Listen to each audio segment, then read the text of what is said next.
Bonjour, ici Valérie pour la chaîne Deux Sexologues pour une nouvelle vidéo de la série Pour en savoir un peu plus qui fait suite à notre dernière capsule sur la place de la sexualité au sein de notre relation de couple.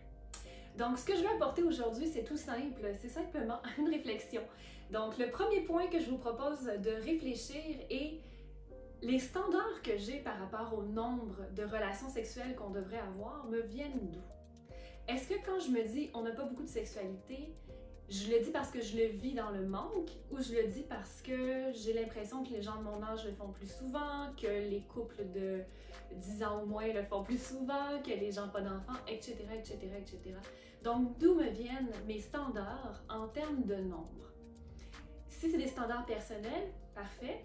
On peut quand même passer à la prochaine étape, quand même en discuter, essayer de voir des solutions pour agrémenter notre sexualité.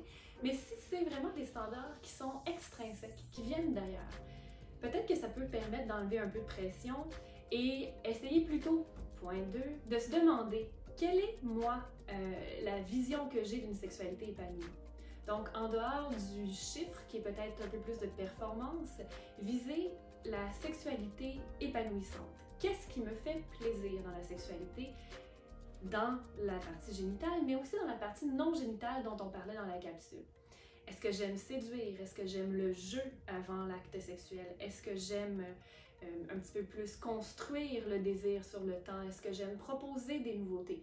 Qu'est-ce qui fait que je me sens bien au sein de ma sexualité? Donc ça serait important aussi de prendre le temps d'y penser individuellement et pourquoi pas en discuter avec son ou sa partenaire.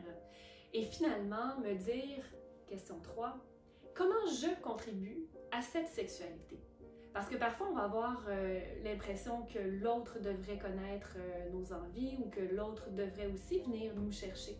Mais moi, comment je contribue à avoir une sexualité épanouissante? Est-ce que je suis passif ou actif au sein de mon couple par rapport à la sexualité? Donc, je vous souhaite une belle réflexion et si vous avez apprécié la capsule, n'hésitez pas à faire un pouce en l'air. Merci!